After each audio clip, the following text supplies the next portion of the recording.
Green பேக்கெட்டின் நிர்வாக இயக்குனர் தலைமை நிர்வாக அதிகாரியாக டத்தோ வீரா ஷாகுல் டவுட் நியமிக்கப்பட்டுள்ளார். அவரின் நியமனம் இன்று முதல் அமலுக்கு வருவதாக தொழில்நுட்ப தீர்வு வழங்குனர் நிறுவனமான கிரீன் பேக்கெட் பிரஹாட் அறிவித்துள்ளது. டத்தோ வீரா ஷாகுல் 30 ஆண்டுகளுக்கு மேலாக பல்வேறு துறைகளில் அனுபவத்தை கொண்டுள்ளார்.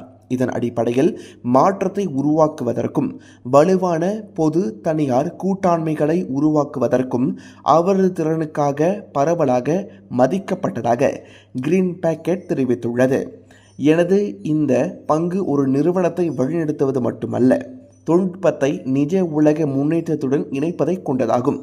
மேலும் மலேசியாவிற்கு அப்பால் கிரீன் பேக்கெட் நிறுவனத்தின் தாக்கத்தை அதிகரிப்பதை கொண்டதாகும் என்று டத்தோ வீரா ஷாகுல் அந்த அறிக்கையில் தெரிவித்தார். முன்னதாக டத்தோ வீரா ஷாகுல் சமீபத்தில் HRD காப்பின் தலைமை நிர்வாக இயக்குநராக பதவி வகித்தார்.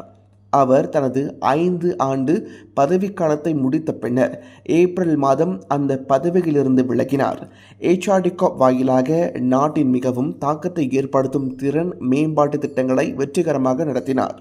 இது மில்லியன் கணக்கான மலேசியர்களையும் தொழில், கல்வி, அனைத்துலக அமைப்புகளை சேர்ந்த ஆதரவாளர்களையும் உள்ளடக்கியது.